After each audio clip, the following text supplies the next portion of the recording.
manera que Génesis tiene 50 capítulos, los cuales tienen dos secciones, o se dividen en dos secciones. La primera sección se compone del capítulo 1 hasta el capítulo 11, y la segunda sección se compone del 12 al 50. Del capítulo 1 de Génesis al 11 se dividen 4 eventos importantes: la creación, la caída del hombre, el diluvio y la torre de Babel. Esos 4 acontecimientos generales hacen un cambio en la historia, por así decirlo. Sin embargo, la otra parte, la segunda parte, habla de 4 personajes principales, del 12 al 50, de Abraham, Isaac, Jacob y José. De manera general, ese es el libro de Génesis. Sin embargo, cuando uno investiga un poco más, ¿verdad?, o se detiene un poco más, hay ciertos temas que se mencionan que hasta cierto punto uno diría que no hay inconveniente, ¿verdad? No pasa nada en ese capítulo. Sin embargo, nosotros, o los que leemos la Biblia, por así decirlo, de manera general o continua, se da cuenta uno, usted como cristiano se da cuenta uno al investigar de la palabra de Dios, que las cosas no están solo por estar, sino que tienen un propósito en la Biblia. Y aquí habla en el capítulo 5 acerca de los descendientes de Adán, y empieza a mencionar la vida de Adán, y dice en el versículo 5: y fueron todos los días que vivió Adán 930 años y murió. Más adelante, en el mismo capítulo, versículo 8, empieza a mencionar toda la generación: y fueron todos los días de Set 912 años y murió. En el versículo 11 dice: y fueron todos los días de 900 años y murió. En el versículo 14 dice: y fueron todos los días de Caín 910 años y murió. En el versículo 17 menciona otra vez y dice: y fueron todos los días de Maael 895 años y murió. Menciona el versículo 20: y fueron todos los días de Jared 962 años y murió. Como pueden ver, ahí menciona la Biblia acerca de todas esas generaciones que se levantaron, y así como se levantaron y pasado el tiempo, el transcurso del tiempo, murieron. Esa era la generación, o esa era la maldición que nuestro antepasado Adán nos heredó. Como ustedes se acuerdan, dice de que cuando él pecó, dice que sus ojos fueron abiertos, dice, y la maldición que habían heredado, si me acompaña en Génesis capítulo 1, si no me equivoco, capítulo 2, versículo 17 dice: mas del árbol de la ciencia del bien y del mal no comerás, porque el día que comieres ciertamente morirás. Esa era la condición que Dios había dado en el huerto de Edén, que ellos no tenían que comer ese fruto. Sin embargo, nosotros, conociendo la historia, sabemos que lo comieron y sus ojos fueron abiertos. Él los desechó del Edén y la maldición cayó sobre ellos, que fue morir. El ser humano no estaba diseñado para morir. Sin embargo, pasan los años y menciona en Génesis 5 que todas esas generaciones que se levantaron empezaron a morir, y no había nada que alguien pudiera hacer. Si me acompañan a Mateo rápidamente, Mateo capítulo 10 versículo 28 menciona algo importante. Mateo capítulo 10 versículo 28. Amén. Y dice en palabras de Jesús: y no temáis a los que matan el cuerpo, mas el alma no pueden matar. Temed más bien a aquel que puede destruir el alma y el cuerpo en el infierno. Jesús hace un énfasis de una problemática que tenía el ser humano. El ser humano en su condición de hombre no podía sobrevivir a la muerte. Sin embargo, Jesús le dice de que está bien, todo hombre puede morir, todo hombre nace, crece, se reproduce y muere. Así es la vida del ser humano. Sin embargo, Jesús hace un énfasis en algo espiritual y dice: no temáis a los que matan el cuerpo, porque nosotros podemos ver en la vida diaria del ser humano que muchos son asesinados, muchos son en accidentes mueren, muchos de diferentes formas mueren. Sin embargo, dice: no temáis a eso, a lo que pueda hacer el cuerpo, sino que más bien el alma no pueden matar. Él hace esa puntuación específica, que no pueden matar el alma. Temed más bien a aquel que puede destruir el alma y el cuerpo en el infierno. Entonces, nosotros como cristianos tenemos un enemigo en común, un enemigo que nos acecha día y noche. Yo creo que todos lo sabemos, que se llama Satanás. Ese enemigo es enemigo de todos los cristianos y siempre va a buscar la manera en la cual hacernos desviarnos del camino. El jueves estaba hablando acerca de los peligros de negociar con el pecado y mencionaba cómo Faraón negociaba con Moisés y le decía de que pueden hacer tal cosa, pero te prohíbo tal cosa. Entonces no había una libertad con la cual Cristo nos había dado la libertad, en la cual nosotros podíamos deleitarnos. Sin embargo, yo hacía una comparación, que así como Faraón quería negar ciertos privilegios a Moisés, así el mundo nos quiere dar, no nos dice no de un solo, sino que nos quiere dar la libertad para pecar, pero sí, para ir a Cristo, pero siempre pecando. Entonces, y Dios ha dado en sus escrituras que nosotros podemos ser libres de todo pecado y de toda maldad si confiamos en Él. Entonces, el enemigo que nosotros tenemos, es Satanás. Él es un acusador, él es un adversario, también es el padre de la mentira. Dice Primera de Pedro, que dice que él es como un león que anda buscando a quien devorar. También Juan capítulo 10, versículo 10, dice que el ladrón no vino a matar, hurtar y destruir. Sin embargo, la siguiente parte de ese versículo, que dice que Jesucristo vino a dar vida y vida en abundancia. Entonces Él dio la solución hacia esa problemática. Y nosotros, como podemos ver en Mateo 10, 28, que habla de que no nos preocupemos por lo que mata el cuerpo, sino que porque no puede matar el alma, sino que tengamos más bien a nuestro enemigo, que tengamos miedo al enemigo que puede destruir el alma y llevarnos al infierno. Entonces, el enemigo central del cristiano no son las personas, no son los vecinos, no son las difamaciones, no son los políticos que están en el poder, no son diferentes situaciones o complicaciones que nosotros encontremos en la vida cristiana, sino que es el enemigo número uno del cristiano, es Satanás.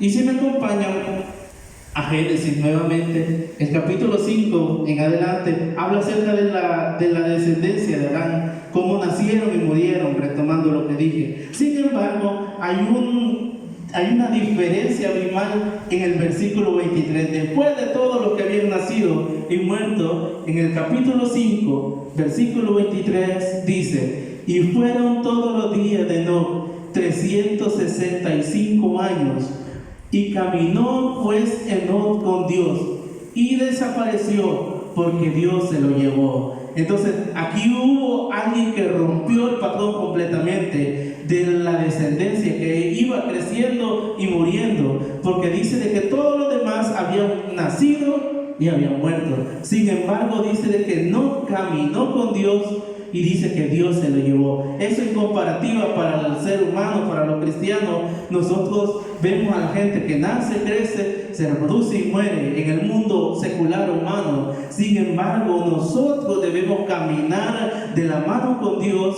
porque algún día le veremos cara a cara y nuestra muerte va a ser diferente a la que el mundo secular está viviendo. Entonces, la maldición de la muerte había caído sobre nosotros. Sin embargo, dice de que no, después de haber pasado generaciones enteras, dice que él caminó con Dios y Dios se lo llevó. Él marcó un antes y un después. Fue por así decirlo, una luz que alumbraba al ser humano, de esperanza para nosotros. Después de que Adán había traído la maldición, y quizás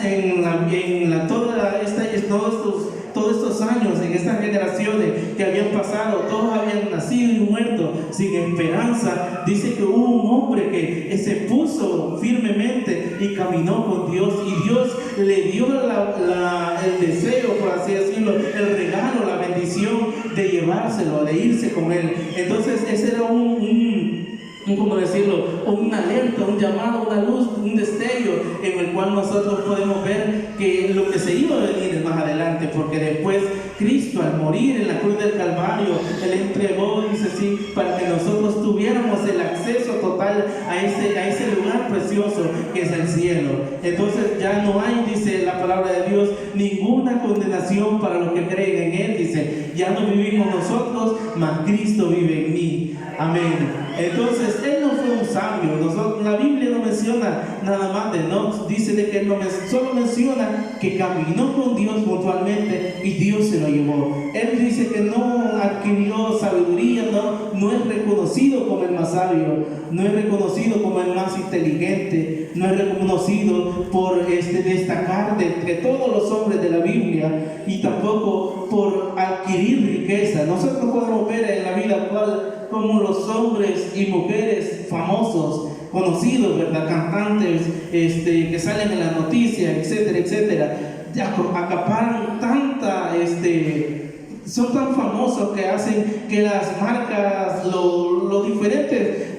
las diferentes marcas o empresas cambien hasta su logo, cambien hasta su forma de hablar de las cosas por ellos. Entonces ellos tienen poder y riqueza. Sin embargo, el fin de ellos, al final muchas veces en la noticia sale: y tal persona murió drogado, y tal persona murió en depresión, tal persona famosa que lo tenía todo, que tenía toda riqueza, se quitó la vida. Entonces, a pesar que tienen la riqueza, a pesar que tienen todo en su mano, ellos son infelices, porque la vida del ser humano sin Dios es así, es sin sabor, es insípida. A pesar que tiene todos los lujos, todas las cosas que el mundo puede ofrecer, hay algo que el alma, el cuerpo desea, que el ser humano no puede obtener de una manera materialista, sino que es espiritual. Así como Enoch caminó con Dios, dice que Dios lo llevó a su presencia. Entonces él, a pesar que no tenía nada quizás, o tenía poco o no mucho, dice que él tuvo un regalo, algo que marcó la diferencia entre todos los logros que un ser humano puede obtener. Uno puede tener su casa, uno puede tener sus títulos, uno puede tener su poder, su autoridad humana, ¿verdad? Sin embargo, el mayor logro que el ser humano puede adquirir humanamente hablando y espiritualmente hablando es caminar con Dios, para que algún día, al final del tiempo, podamos encontrarnos con Él cara a cara. Dice, si me acompañan, en Hebreos 11, Hebreos capítulo 11, amén. Hebreos capítulo 11, versículo 5. Amén, gloria a Dios.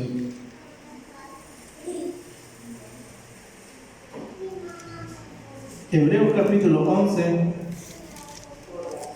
versículo 5. O si alguien que lo tiene ahí en la mano lo puede leer, alguien que lo oye. Hebreos 11, 5. Porque por la fe Enoch fue traspuesto para no ver muerte, y no fue hallado porque lo traspuso Dios. Y antes que fue traspuesto, tuvo testimonio de haber agradado a Dios. Imagínense, años después, la palabra de Dios lo menciona a este hombre que caminó con Dios, que solo tuvo 2 versículos en la cual él apareció en el Génesis. Lo menciona nuevamente en Hebreo como uno de los hombres que tuvo fe de creer en Dios, y dice que fue puesto en la Biblia, obviamente, y fue puesto como testimonio de haber agradado a Dios. Y dice, ¿a qué más fue puesto como testimonio?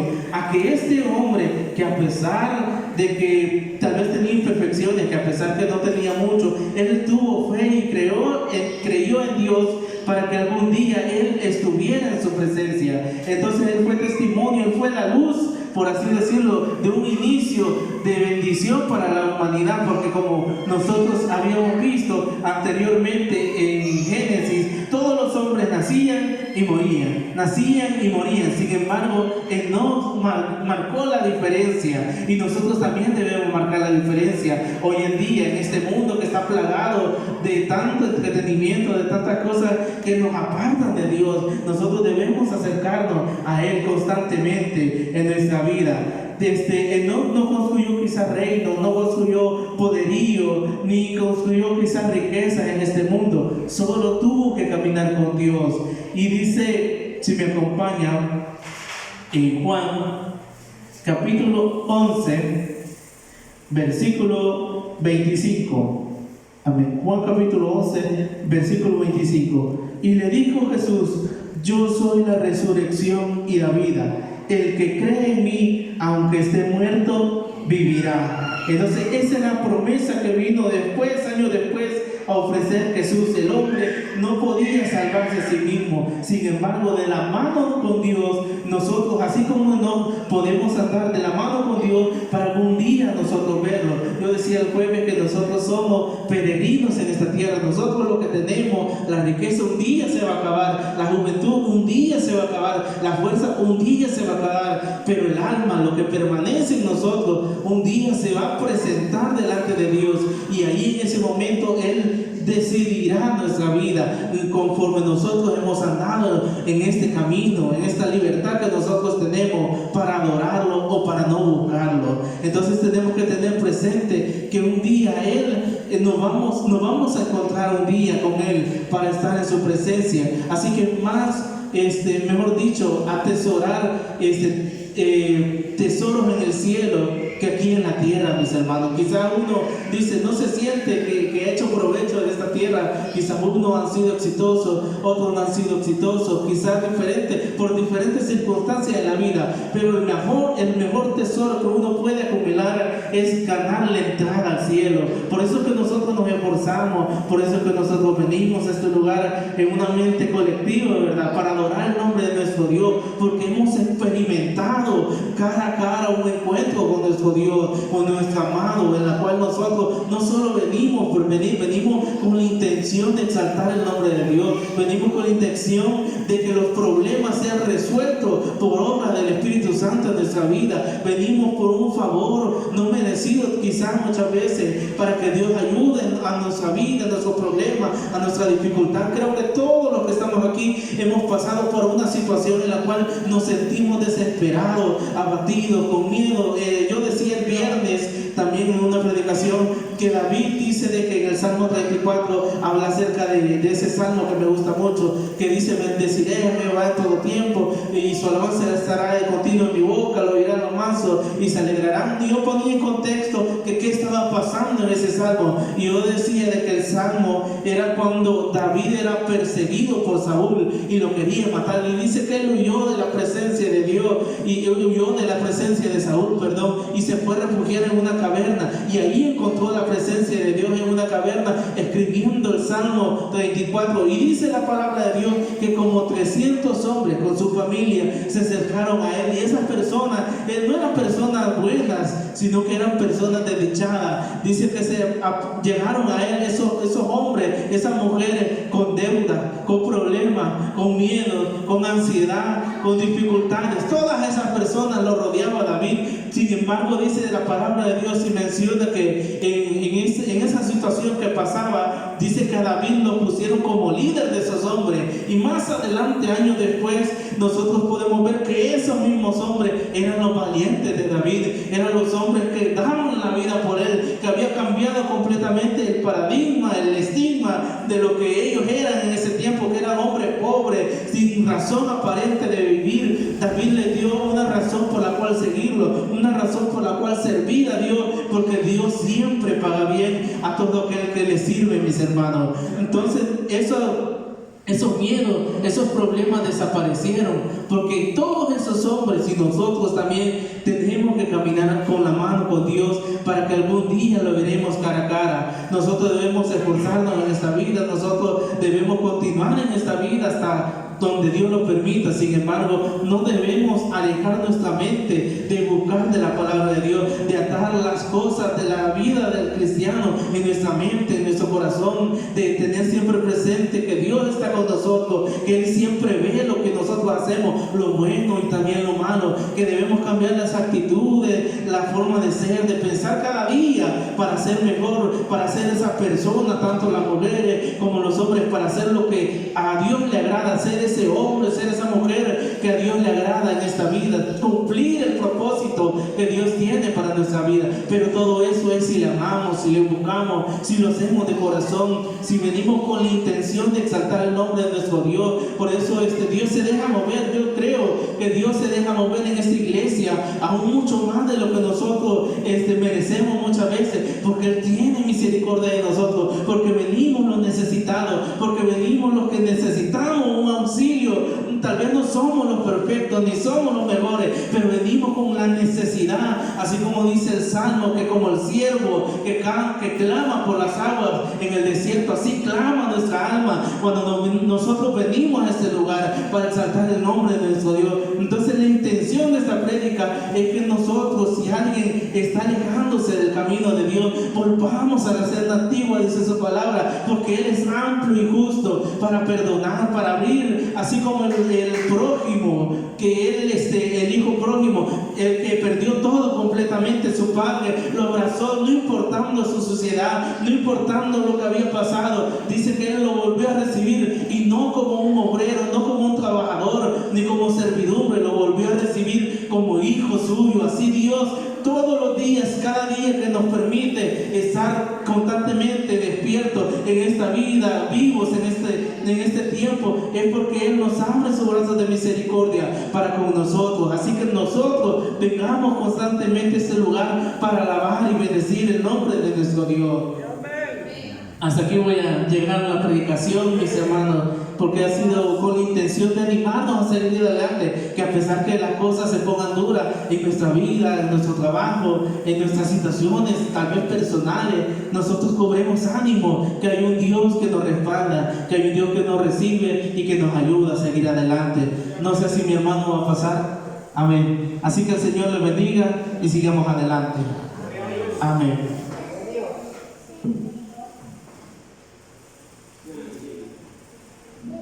Gloria a Dios. ¿Cuánto hemos aprendido un poco más? Amén. Dice su palabra que así como por un hombre entró el pecado a la tierra, así mismo dice la Biblia que por un hombre, ¿verdad?, entró y llegó la salvación a nuestras vidas. Amén. Y eso es lo maravilloso de nuestro Dios, que cuando nosotros pues pecamos, Él nos vino a redimir, ¿verdad? Nos vino a dar una nueva oportunidad, algo diferente. Amén. Y pues así es de misericordioso nuestro Señor. Amén. Vamos, hermanos, antes de terminar.